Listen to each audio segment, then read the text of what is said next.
everyone, and welcome to my channel. If you're new, if you're not new, welcome back to my channel. My name is Marina, and today is a very long overdue video in my opinion. I feel like doing this type of video in the middle of January is so weird for me because I usually have it either by January 1st or like somewhere in mid-December. But as you guys know, I was very sick in the second half of December, so I didn't have time to film or edit or anything without feeling like I was partially dying. So I guess with that being said, better late than never, I am going to be telling you guys my top 10 books that I read in 2024. As you guys know, last year was a pretty slow, kind of underwhelming reading year for me, and I didn't really keep you guys updated on what I was reading and what I wasn't. So a lot of the books in here I don't think I've really talked about on camera, or if I have, they've been briefly mentioned. So I can't wait to get into this because all of these books, for the most part, I love. Some obviously more than others, especially when it gets to like the top 3 part of the list.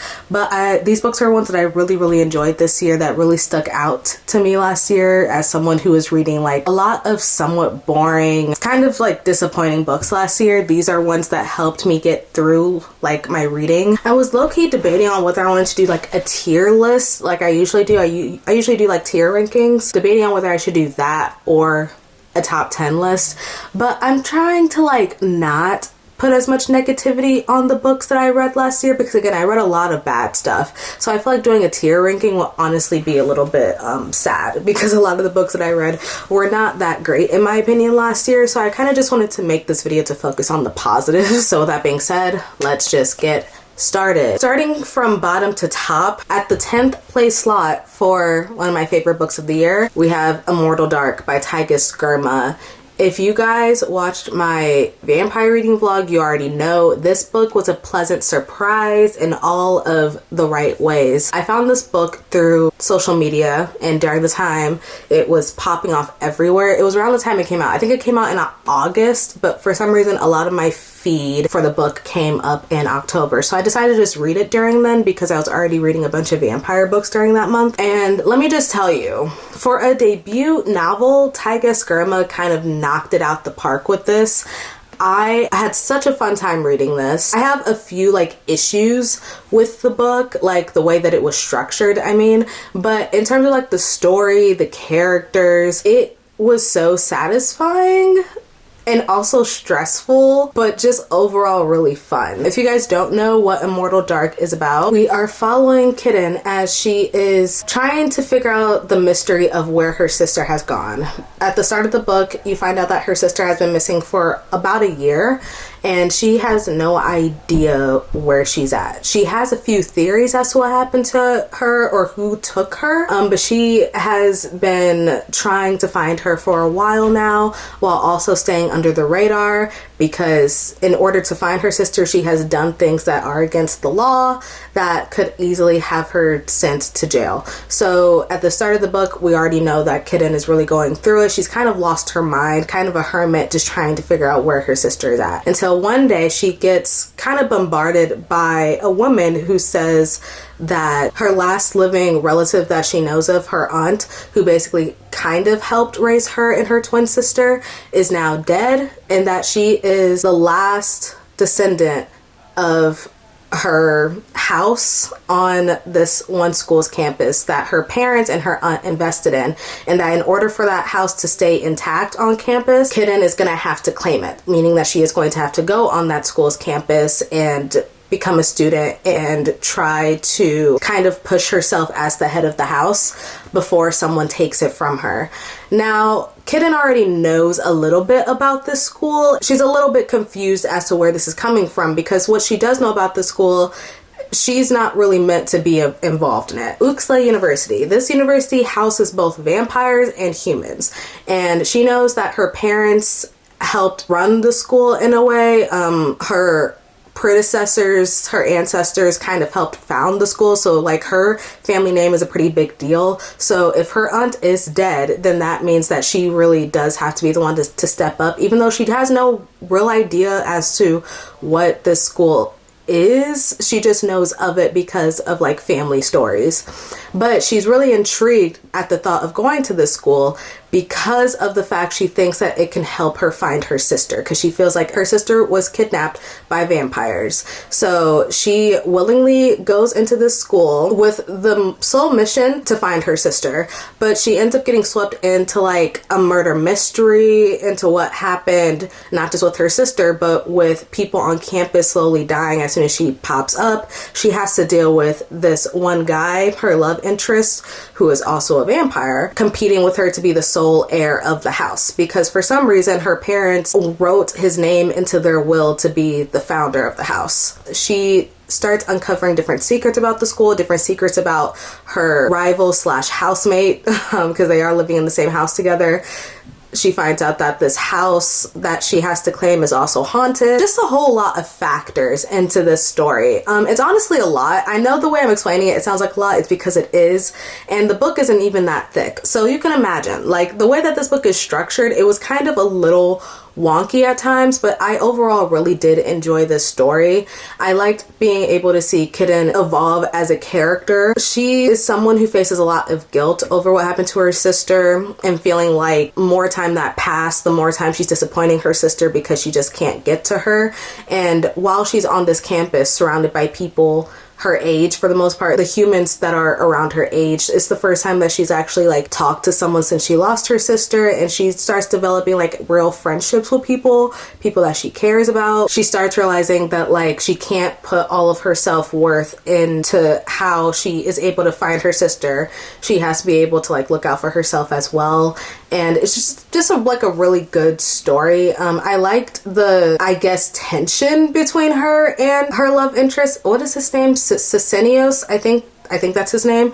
Cecenios is an interesting character. He's honestly my favorite. I think that he's just there's a lot to unpack with Cecenios, as this book does a good job of relaying his secrets, why he is the way he is, why he's even a contender for this house that is under Kitten's family name. Being able to unpack everything going on with his character, it was really interesting. I will say there was a long debate about this book when it first came out. I remember there being debates on if it should be considered YA or not. In my opinion, I don't think this is YA. There are some adult themes in here that I just feel like should not put this book in the YA category, in my opinion. But overall, great book. Can't wait for the sequel. The sequel was on one of my anticipated releases, Immortal Dark, at number 10. At number 9 is one that I have also mentioned before. That should not come as a surprise to anyone.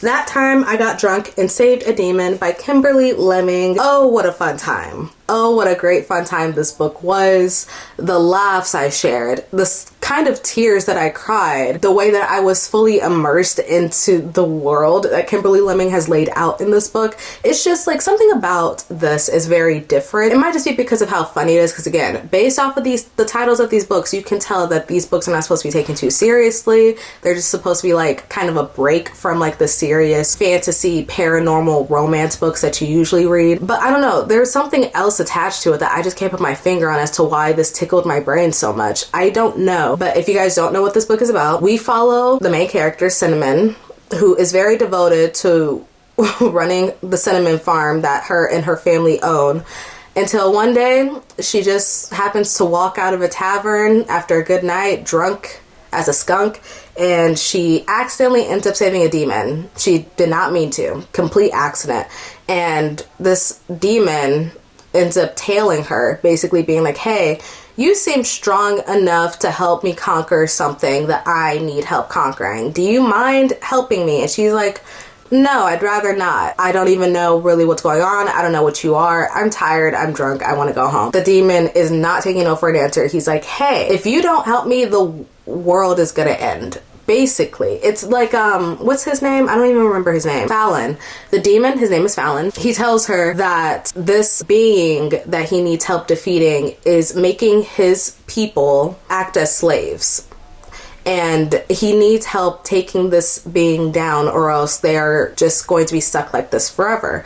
And in Cinnamon's society, she is aware of how demons and fae-like creatures are treated. She knows that they are seen as scary, evil beings. That's all the lore that they've ever been told as humans is that as long as there is like some type of wall separating fae and demons from humans, that they will be protected, and that this deity thing that Fallon wants to take down is the thing keeping the wall up. Little do they know that the deity is the one that's enslaving his people. And so this whole entire book is Fallon and Cinnamon going on a journey to defeat this god-like thing, and freeing his people so that they can just live freely in the world, because they don't really want to bother humans all that much. They kind of just want to have the right to live. And yeah, it's very nice. Like I said, a good break from all of the bad books I was reading during the time I was reading this, because I think I picked this up in the spring and it was just so much fun. Like, the romance part of it was very natural for a book that's so wild in terms of like story and setup. The romance was actually very well done, in my opinion. The banter was so funny. The situations that these two characters got themselves in while going on this adventure together, ridiculous, but had me entertained. And yeah, I just think that the way that Kimberly Lemming writes is so different from any other like rom-com type of book that I've ever read.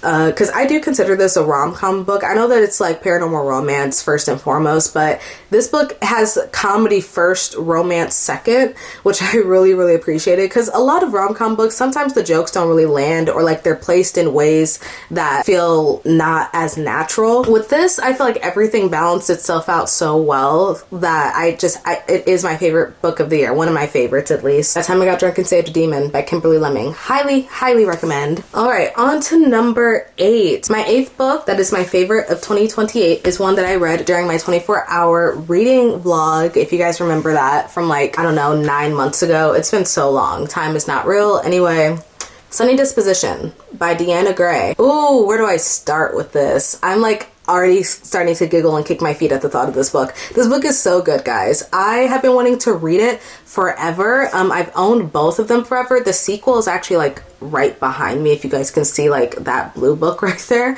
This duology itself has been on my list for a long time, and so when I finally read Sunny Disposition, I was not disappointed. Again, a really nice break from all of the trash that I was reading during the time. Sports romance first and foremost, just got to get that out of the way. It's a hockey romance, but it's a really good hockey romance. The way that Deanna Gray was able to write this story in a way that had me feeling for both of the characters, the way that she humanized them, made me feel like some type of empathy towards both of them in their situations, the way that I fully understood their romance and why they liked each other, and it wasn't just like a lust-based romance, which is what I feel like a lot of hockey romances are. A lot of them are fueled by like lust for a person instead of like actual feelings at the beginning. For this, it was nothing like I've ever read before in a hockey romance, and I really, really appreciated that. If you have not read Sunny Disposition by Deanna Gray, it is about two characters, Finn, a hockey player, and Naomi, a Twitch streamer. Finn is a very popular hockey player on his school campus,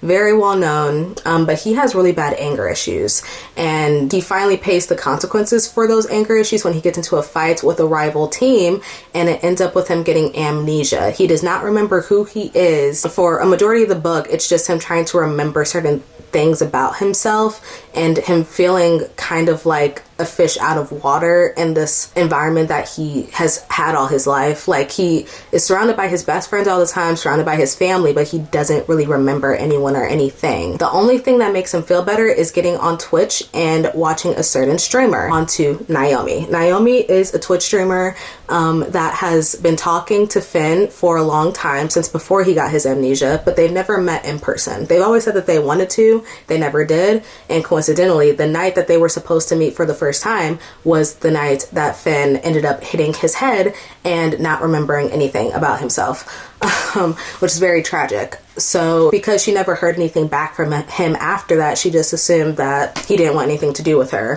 Flash forward months later, Naomi is in a situation where she needs a place to live, and she somehow ends up living with 4 hockey players, one of them being Finn.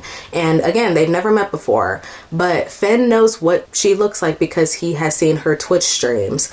She has no idea what Finn looks like, so it's all basically about her developing feelings for this boy, not knowing that she already knows him and likes him, and him trying to confess his feelings for her and admitting that he's always wanted to be with her, but he doesn't really remember her previously. This was such a good story. Honestly, I think this is probably one of my favorite romances that I've read recently, like within the past like year or two. This is like really up there, and I think it's because it doesn't follow the basic tropes most romances books do, because at first I was iffy about it because I'm not used to like amnesia tropes. It's not something that I've ever read or anything that I've really felt the need to read. It's not something that I ever thought I'd be interested in. But the way that Deanna Gray wrote this, it just all felt like these characters were meant to be together no matter their situation. No matter if he doesn't remember who he is or she never met him in the first place, but they both have a connection through talking to each other through this Twitch stream. It gave me like butterflies. This book is so cute, and I don't know, I felt like their relationship from beginning to end grew naturally over time. There were moments where I was happy with the characters, where I wasn't happy with the characters. There was moments where I felt sad, where I felt very conflicted about some things. This book had me feeling a lot of things all at once, and I think a book that can get that much of a reaction out of me deserves to be on this list. Also, I really appreciate that there was no third act breakup in here. I know, unheard of, dare I say, for a romance, but there was no third act breakup in here, which is also why I'm putting it in my top 10, because any romance that can do that, you get an A+ from me. You've already done everything right. Yeah, Sunny Disposition by Deanna Gray. Absolutely, positively loved it. Can't recommend it enough. We'll get to the sequel eventually. I am pretty sure this is a duology. I have not heard anything about a third book. I hope that after the second book, I'm done, but also I kind of love all of the characters. Like, I'm remembering Finn and his friends, and I like all of them, and if they were to get their own books, like each and every one of them, I would not be upset. So, all right, on to another paranormal romance. I don't really know what's been up with me this year, but I've read like a few of these paranormal romances, and I've had the time of my life, because the fact that there are 2 in here is kind of insane. But next, what we have on the list is another vampire book, funny enough. Bride by Ali Hazelwood. This is another one that I read in the month of October, and let me tell you guys, again, I was not disappointed, hence why it is at number 7. I had a feeling after I read this book it would be somewhere in my top 10. Didn't think it'd be at number 7. That just shows how much I really loved this book. Ali Hazelwood, like I have said many times, is an author that I've had no real feeling towards.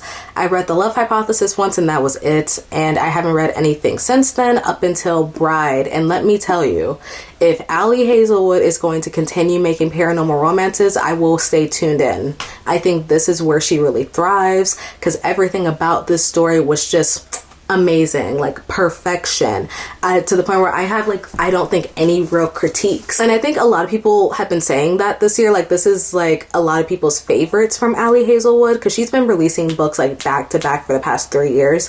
Everyone is saying that this is her best, so I'm really hoping that she sticks to this, because this is her bread and butter, I fear. This book follows Misery Lark, who is the daughter of a vampire politician, I want to say. Her father kind of runs like the vampire clan of society, and he basically is like, hey, the way that the territories are being ran currently, vampires are at risk of being pushed out, and the only way to make sure that all of our allies are where they need to be, making sure that we are okay, is if you marry into the werewolf clan.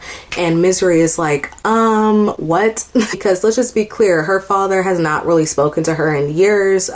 She was given to humans as a kid just so she wouldn't be put at risk.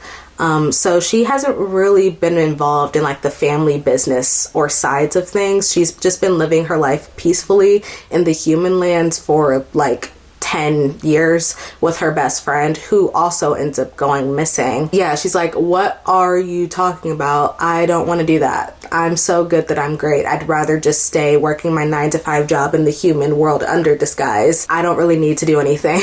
And he's like, no, you have to, or else like society could collapse. Like, it's that serious. So she does end up marrying the werewolf, whose name is, what's his name? Lo Morland. And it's obviously a very reluctant marriage. Neither of them seem like they want to do it, it, but in order to keep all their ducks in a row, they do it. And because she's married to him, she has to also move to the werewolf clan's side of the tracks. And she ends up getting to know Lo a lot more. She ends up trying to find out more about where her best friend went. Was she possibly taken by a werewolf? Who knows? She has no real lead as to where her friend is, but Lo does end up helping her figure some stuff out, figure out the mystery of where she went, and a relationship just starts to develop there. There's also like a found family aspect with her and the rest of the wolves. Like, she feels a lot more at home with the wolves than she ever did with the vampires back at home. And it's a really good story. I highly recommend it. Like I said, this is a fan favorite. I feel like when it comes to Ali Hazelwood's books, a lot of people who have read all of her books say that this is good, and it's for a reason. It's because it genuinely is, as opposed to like all of her other books that are rooted in like STEM. This is like very different, but also very Ali Hazelwood. I feel like with her writing, it's very distinct. You can tell when you're reading an Ali Hazelwood book just based off of like how it's structured, how it's written. And even the main character, Misery, she has a normal job in STEM. So like every once in a while, you'll see a page where she mentions like IT and tech, and you're just like, oh, I'm reading an Ali Hazelwood book. But also, it's so different and so refreshing to everything else that she's put out that I just feel like this is what her magnum opus is, in a way. Like, I'm begging her, please continue writing for this series. I'm so ready for other books, because I know that she is coming out with a sequel for this. I don't know if it's this year. I hope so, but I don't know. I don't know anything. All I know is that if she is to continue putting stuff out for this, I will be inclined to continue reading it. Yeah, if you guys have any vampire werewolf recommendations, I would love it if you gave them to me, because this was so much fun, and I would definitely read something like it again. On to number 6 is, again, another vampire book. Guys, are you sick of me yet? I didn't make this list with the intention of just recommending all of the books that I read in October. However, a lot of the best books I read were in October. This right here, A Tempest of Tea, rightfully placed at number 6. A phenomenal book, phenomenal read, definitely worth the wait. If you know, you know. I have been waiting for this book from Hafsa Faisal for, I want to say 3 years. Since it got announced that she was coming out with a book like this, I've been waiting for it. I finally sat down and I read it, and wow, what a time to be alive. This book was so good. I absolutely had the best time. If you have not read this book, definitely go do it. It's about, how do I sum up this book? Because I feel like there's a lot of components in this book that you won't necessarily see in your average YA sci-fi fantasy vampire book. I'm gonna try my best though. It's about Arthi, this 16-year-old girl who runs a tea room. And this tea room is very special because during the day it is a tea room, but at night she turns it into a place where vampires can come and drink blood without outside forces knowing, because vampires illegally drinking blood could easily get them in trouble and could easily get Arthi in trouble, along with her best friend Jen, who also helps her run the tea room. And everyone in the town knows that she runs it, but because she has, I guess, leverage on everyone in the town is very scared of this 16-year-old girl, because she could easily make everyone's lives miserable if she ends up talking about any of them and their own personal details. So yeah. However, one day her tea room does end up getting threatened to shut down by the police. They are onto her and her schemes, and in order to save it and make sure that it does not end up closing,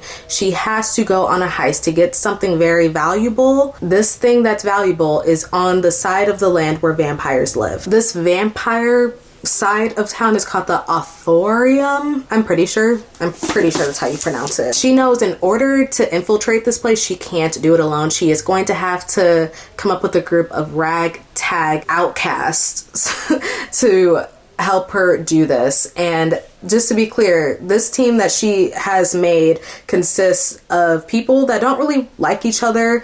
There are thieves in here, there are outlaws, there are vampires, this is a mixed group, okay?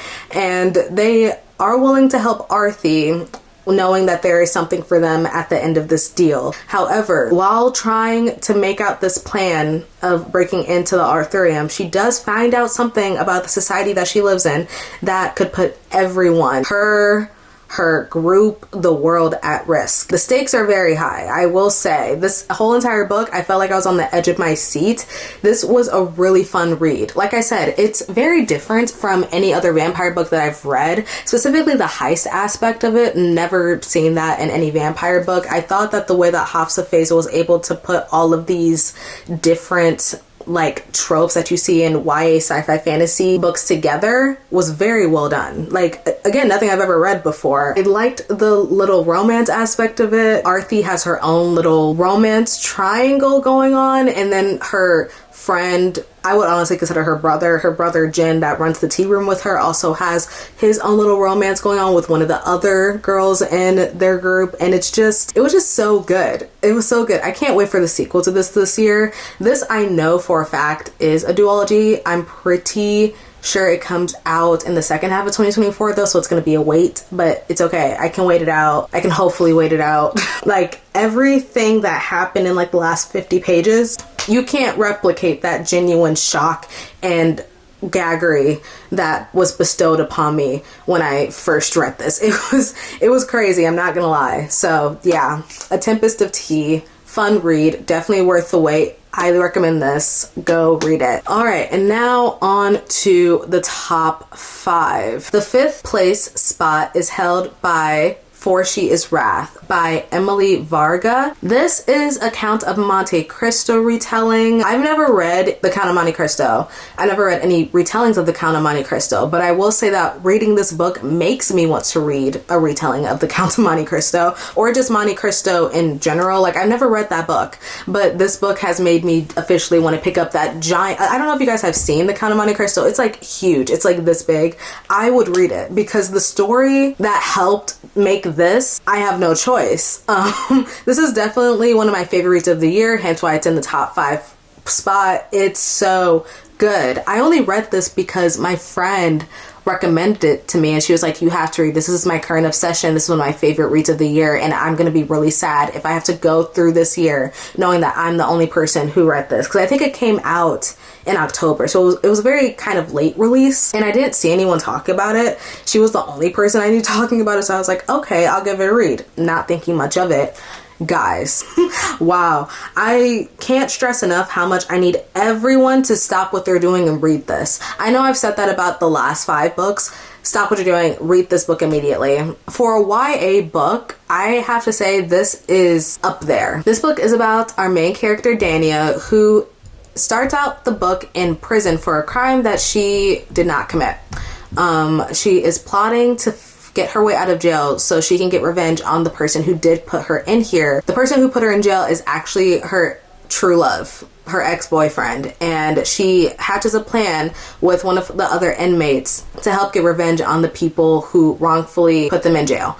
And it's so good. Like, this is me like trying to speed through a description of it. If you've read The Count of Monte Cristo, that's basically the plot, but it gets so much deeper in the way that like the character analysis of all of them. Getting revenge on her ex-lover is not easy, because obviously when she is able to escape out of prison and create a new identity with the dark magic that her inmate has, she realizes that she's still in love with him. And so it's a very like cat and mouse game of, will I be able to kill my true love before he finds out who I am?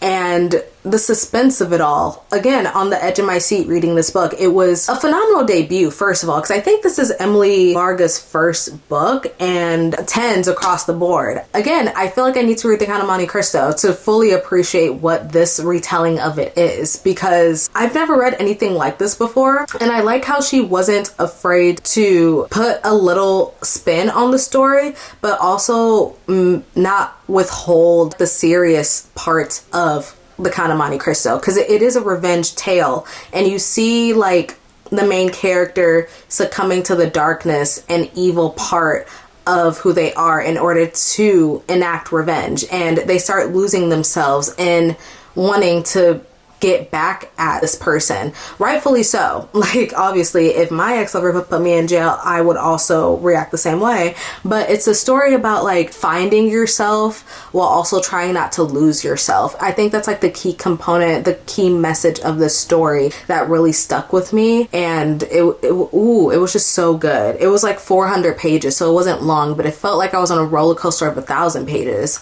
I couldn't put this book down. By the time I finished it, I literally had to thank my friend for giving this book to me, or else I would not have known about it. Because I swear, I haven't seen anyone talk about this book, but you're welcome. I'm telling you to read it now. Like, you have no excuse.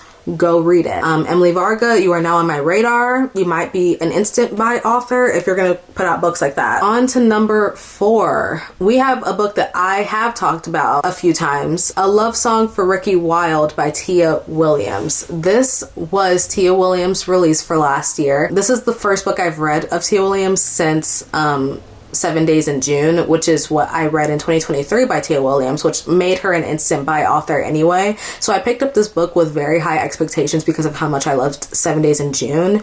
And while I don't think it's up there with 7 Days in June, I did really love this book. This book is about our main character. Ricky is the daughter of a very rich man. This family that she's a part of is a family that makes her kind of feel like an outsider. They're all very business and serious, and she just feels like she's not understood by any of them. And so in order to do something she's passionate about that's outside of the family business, she moves to Harlem. She's always felt a connection to Harlem. She feels like she was always meant to be there. So she goes there, starts a flower shop. She helps find a place because of some old lady that just decides to give her a hand-me-down apartment that she owns. And yeah, she's living her best life in Harlem up until she meets a random stranger. Not really meets, she comes across a stranger, and they have kind of like instant connection as soon as they see each other, but they don't really do anything about it. And they keep on coming across each other. They keep on crossing each other's paths, but never saying anything. And Ricky is like, this is weird. I feel like this person should say something, or I should say something. One of us should do something about it. And then one day she does, and her life kind of turns upside down from there. I don't know, again, I never know how to describe this book because I don't know what is considered a spoiler and what's not, because the way that this book, the synopsis of the book gives literally nothing away, and I went into it blind without even reading the synopsis, and I don't think I would have been prepared. Either way, I wouldn't have been prepared. The plot twist of this book is a huge part of the book, so I'm just gonna say they meet and things don't turn out as they seem. I loved this book so much. I feel like Tia Williams just has that way of writing about like love and romance that other romance authors don't. Like, there's like, her pen is something different. I don't know how to describe it. Like, yes, this is kind of like a love at first sight type of story, but it didn't feel forced. It didn't feel unrealistic. It felt like these characters are grown and mature and were able to just like communicate their feelings in a way where it felt like nothing was out of place or rushed. It just felt like a good romance story. And then on top of that, like the layers of the story with the love interest character, his whole story outside of Ricky, so compelling. This is nothing like I've ever read before in a romance. And I feel like the problem is this is kind of painted as just like your regular romance, when that's just not the case. There's nothing about this book that's regular. Up until like the halfway point, you're not gonna know what's going on. I was very confused until literally maybe 50-60% in. I was like, oh, that's why nothing's making sense. You have to put the puzzle pieces together in this book. It's not just a straightforward romance, which again, I really appreciated because it put a twist on the regular romance genre for me. Again, I love the romance genre, I do, but sometimes with your typical tropes, it can get a little bit predictable and boring. And Tia Williams has never given boring. Yeah, I wouldn't put this as high as like 7 Days in June, but it was one of my favorite books of the year. All right, we're in top 3 territory, guys. Next book I have is one that I've never mentioned on this channel. Maybe I have, maybe in my reorganization video, but even then I don't know. Or maybe my book haul video. Again, don't remember. But I mentioned it so briefly that y'all probably didn't even think that this was going to be in my top 3, but it is. Placed at my number 3 spot, we have The Night Ends with Fire by KX Song. Take a moment to just appreciate this cover, this edition of the book real quick. This is the Fairy Loot edition of the book, and wow. And then you think it's pretty with the dust jacket on. This is what it looks like without the dust jacket. Oh, crazy. This is crazy. This book is really good. This book is one of my favorites of this year. Again, recommended by the same friend who recommended me For She Is Wrath. I think the theme with me and this friend that we have understood when it comes to our reading taste, we love books about angry women who are very vengeful. Because anytime she reads a book like that, she does not hesitate to recommend it to me, and I appreciate her for it. I love her for it. Because this book is within the same vein as For She Is Wrath, where we follow the main character, Maylin. She is forced into a war after her only options are to either marry a very abusive and ill-tempered man or to stay at home with her abusive father, who is an addict of drugs, and she hates both of those options. So she's just like, I'm leaving, going to war, deuces. She pretends to be a man. You've seen Mulan. I'm assuming we've all here seen Mulan, so you know that aspect of the story.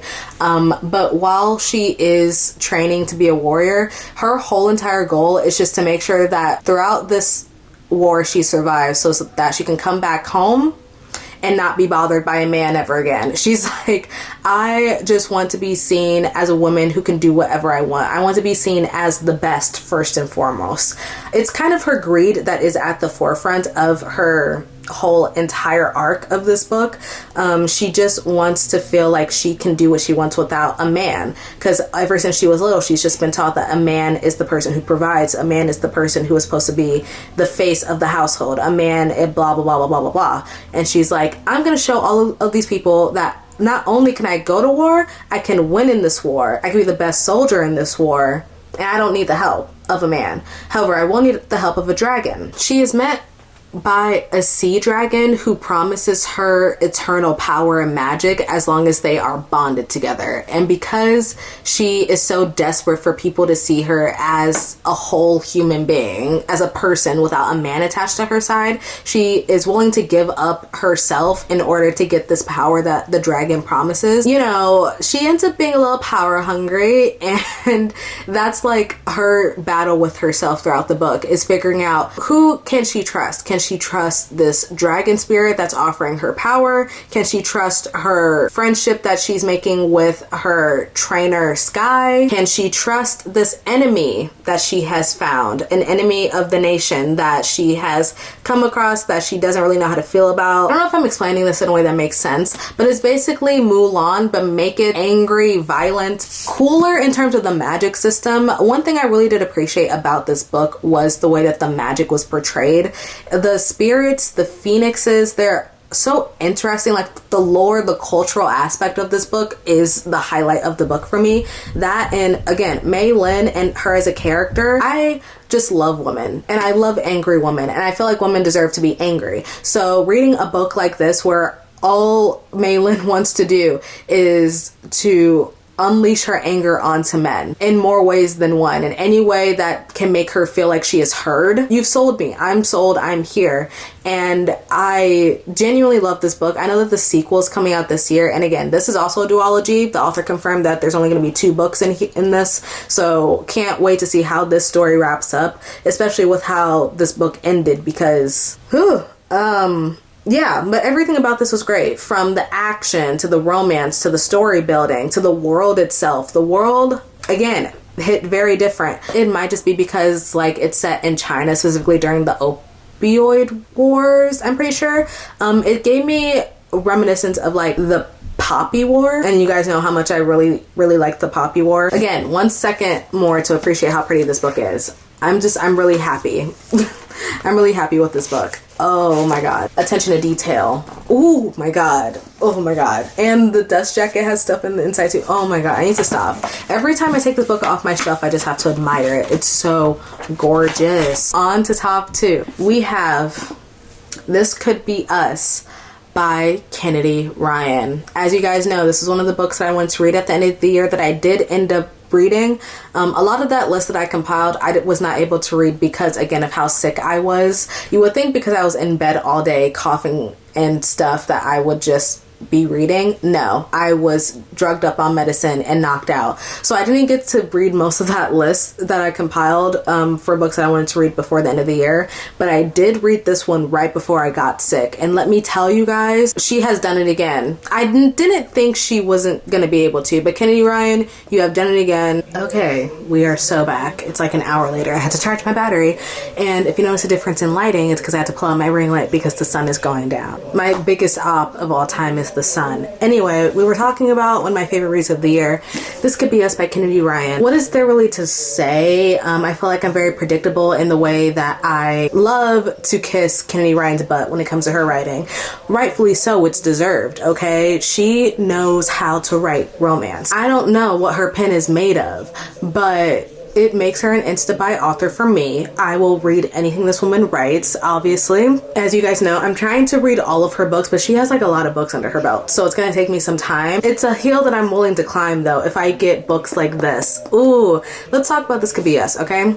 This book is about Soledad. Soledad has been married to basically like, I think high school sweetheart, either high school or college sweetheart. They have 3 daughters and they've always had like a pretty happy, decent marriage up until he ends up doing something that wrecks their whole entire marriage, wrecks their lives kind of, makes Soledad have to rethink her whole perspective when it comes to being not only just like a wife and a parent, but also just like herself.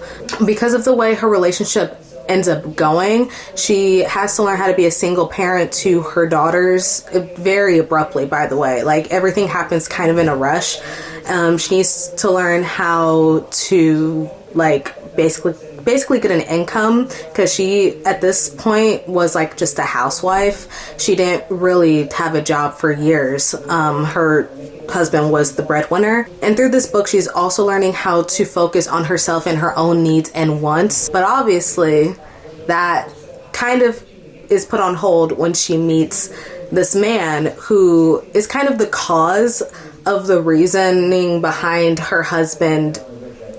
And can I say what it is he did? I can't say what he did because it's not on the back, but he did something crazy, and the person behind it kind of is her love interest. His name is Judah. Oh man, let me tell you, on the list as one of my favorite book boyfriends. But anyway, Judah is someone that she can't really be seen with because he is kind of the cause of he's kind of the reason behind her and her husband breaking up. So it'll make almost everyone look at her differently if she does end up being with him, but she just can't help it because she really likes being with him. But she also wants to focus on herself more. Like I said, she wants to figure out what it is to love yourself and be able to support yourself through tough times without needing support from a man. And so this entire book, I'm not gonna lie, it's just like self-help. Like the romance is obviously a factor, but it's like put all the way on the back burner, like all the way in the back, to the point where the romance doesn't really get resolved until like I think 70 to 80% into the book. And it's so good. I love this book. One thing I love about Kennedy Ryan's books is that there's always a deeper message underneath the romance plot. It was in Before I Let Go, it's in this one, and I'm sure it'll be in the 3rd book of the series that comes out this year. She just knows how to really hone in on important messages that impact relationships. Self-love plays a big part in a relationship, and I think the main message in this book was just like, how are you going to love someone else if you can't love yourself? And Soledad really has this hit home for her through her own personal life and everything that she's going through. She has to learn what that means, self-love. She needs to learn what it means to be able to look at yourself and feel proud of yourself, something that she hasn't really felt in a long time because of the way that her husband made her feel. I love the messaging. There were so many quotes that I underlined because I did annotate this book. I didn't annotate a lot, but like there were a few bars in here that I was like, oh, Kennedy Ryan, you always be loved, always be famous. There was this quote about friendship in the book that I briefly mentioned in my vlog on my main channel randomly enough, but I feel like I need to give it in this vlog because through all of the hardship she's going through in this book, she has her friends Yasmin and Hendrix, the other two girls in the other books in this series, that help her overcome everything that she's going through. And there's a beautiful quote about friendship in here that I have to read to you, okay? There aren't enough sonnets for friendship, not enough songs for the kind of love not born of blood or body, but of time and care. They are the ones we choose to laugh and cry and live with. When lovers come and go, friends are the ones who remain. We are each other's constants. I love Kennedy Ryan so much. Like, they're just like little drops of real shit in this book that make me like question my life and make me question my choices and make me want to reflect, and only Kennedy Ryan has been able to do that. Like, there's so few authors that I know that can make me like sit and think about real life issues when reading a romance book. Like, it's very rare. Kennedy Ryan just has that juice. Like, I don't really know what to tell you. This is my second favorite book of the year, no question about it. Didn't even have to think twice. I knew when I read this that it would be somewhere in my top 3. I didn't know what place, but it was almost close to being number 1. Very close. It couldn't beat the number 1 contender though, which is what I'm going to be talking about next. My all-time favorite book of 2024 is, again, one that was read in October, A Dowry of Blood by S.T. Gibson. This is the special edition that I got yesterday. Someone gifted this to me yesterday and I was gagged. It was like a late Christmas present. Guys, this book is gorgeous. It's so stunning. I'm truly like, whenever I look at this book, I'm like, oh my god. It was like the perfect Christmas present. And I don't think my friend even realized how much I loved this book because I didn't really talk about it with many people, which is why I don't know if you guys are surprised by this being my number 1, but it is. I didn't really talk about it much. Yes, A Dowry of Blood is my favorite book of the year. Let's talk about this excellence right here. S.T. Gibson, I was not familiar with your game. I will never question you again. I have never read Dracula. Full transparency here. Never read Dracula. Honestly, don't know if I ever will. Never say never, but I don't know. But this book, this retelling of Dracula, almost made me want to pick that bad boy up and purge through it because, oh my god. Oh my god. I can't, how do I explain this? How do I explain how good this book is? I've been hearing about this book for years. I've never actually picked it up, obviously, until this year though. And by the time I finished it, I was so mad. I was so upset with myself. I was like, now why did you wait that long? Why? But better late than never. The way that each of Dracula's wives are portrayed to the prose of the book. The prose, storytelling of it all.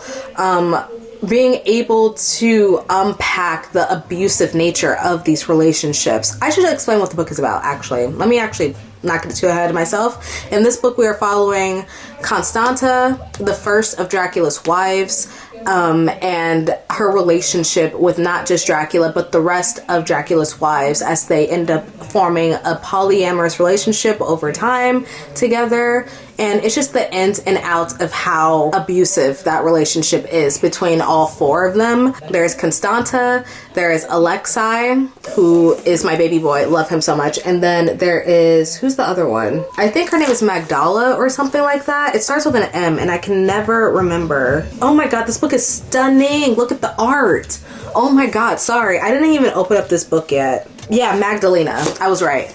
Yeah, so he has 3 wives. We are only in the perspective of Constanta, his first wife. So she is the oldest out of all of them. She has a very motherly nature towards the other wives, but is very submissive when it comes to Dracula. It's never out like stated that the vampire that she's with is Dracula, but kind of implied. And I just really love everything about this book. I like the way that it honed in on the fact that you are in Constanta's perspective, but it's told in second person. So the whole entire book, she is talking directly to Dracula after the event of all of his wives killing him. That's not a spoiler. She literally says it in the first like page or two, and she's writing this letter to him as a way to forgive herself for what she did, but she felt like she had no other choice. And so then she ends up relaying their whole entire life story throughout the book and what ended up happening to lead her to feel like she needed to kill him in order to be free. Just hauntingly beautiful, I guess you could say. I'm a big fan of gothic horror. I'm a gothic horror geek. I love gothic horror so much, and this is exactly that. I feel like S.T. Gibson's pen, she wasn't trying to do too much with this book, which I really appreciated. The plot of this book, the story was very straightforward. These characters lived for centuries on centuries on centuries, so it could have been like this really fleshed out, detailed story about all of their trips and experiences and what they lived through and all of the historical events that happened during the time they were alive and blah blah blah blah. It could have been that. It wasn't. The sole focus of this book is to show that Dracula is basically not a good person. That these people, as much as they love each other, cannot be together like this. It won't end happily because they have no free will as long as they are under Dracula's thumb. And it does a good job of unraveling all of the complexities that come with not just an abusive relationship, but also being in a polyamorous relationship. Constanza being the first wife means that she has a lot of responsibility over the other wives. At least she feels like she does, but she also feels insecure a lot of the time in the relationship because she is so much older than them. She also feels a sense of jealousy when it comes to how Dracula treats them versus how she is treated, or how they treat Dracula instead of treating her, because she does end up growing fond of them over time. She doesn't really know how to pick at her feelings really well when it comes to the multiple partners in the relationship. I feel like the deep dive into that aspect of the book was what made it my favorite. I've never read a book that is about polyamory, or just like has a character in a polyamorous relationship and what that dynamic is like. And I found that so fascinating. I absolutely loved it. On top of just like there being vampires in here. Are you kidding me? I think about these characters, this book, all the time. I feel like I need to reread it every day. I really liked this book a lot. And yeah, I highly recommend it. If you have not read A Dowry of Blood, go do that. It's so good. And you won't hate it, I swear. It's so funny because this was just like a book that I saw on my shelf that I've had for like months, maybe a year, and I never thought to pick it up. And then I was like, you know what, frick it, like I have so many vampire books I want to get to this month. This just so happens to be on my shelf. Let me go read it. And it somehow ended up being my favorite book of the year. This is a sign to go read that random book on your shelf that you've had forever, that you haven't yet, and maybe, who knows, it might be your favorite book. Like, you never know. I guess I should tell you guys my story graph. Again, I was debating how to do this. At first I was like tier ranking, but then I was like, no, I don't want to highlight the bad books. But then I was like, what if I showed you guys my story graph? But I feel like my story graph is kind of like meh. Like, it's not that interesting, but we'll see. Let me see. Okay, showing you guys my reading stats. My goal was to read 75 books. In 2024, I read 27.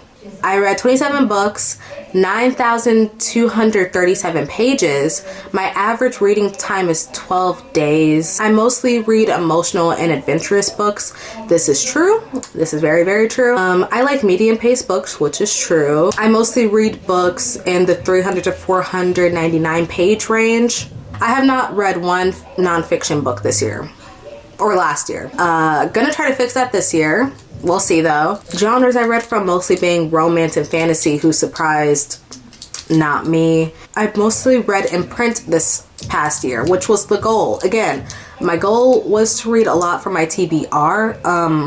And I feel like that's also going to be the case this year, where I'm mostly reading like print books instead of digital because of the books I need to get to on here. But who knows, I might read more digitally because of my Kindle this year. Who knows? Those are my official reading stats, along with the 10 books that I loved the most this year.